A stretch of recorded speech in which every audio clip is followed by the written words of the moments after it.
মার্কিন সেনা ইসরায়েলের হয়ে ইরানে যুদ্ধ করতে না চাওয়ায় এভাবেই মার্কিন মেরিন সার্জেন্টকে টেনে হিচড়ে কক্ষের বাইরে নিয়ে যাওয়া হচ্ছে।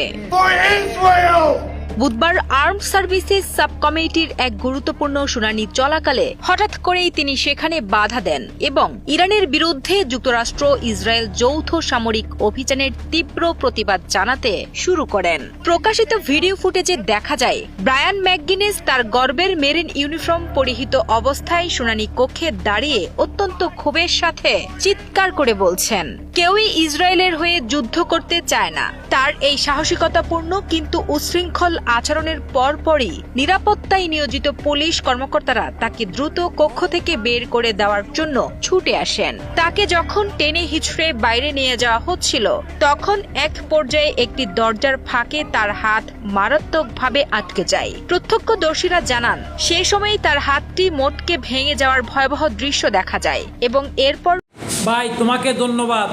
তোমার ভিতরে প্রচুর মানবতা আছে, আমরা দেখতেছি। তুমি ইরানের বিরুদ্ধে যুদ্ধ করতে চাইতেছো না, কিন্তু তোমাকে রাষ্ট্রীয়ভাবে মার্কিনী শয়তানেরা তোমাকে জোর করেই যুদ্ধতে নিয়ে যাইতেছে, তারপরেও তুমি টানা হেঁচড়া করতেছো না যাওয়ার জন্য। তোমাকে ধন্যবাদ ভাই, তোমার ভিতরে প্রচুর মানবতা আছে, ধন্যবাদ।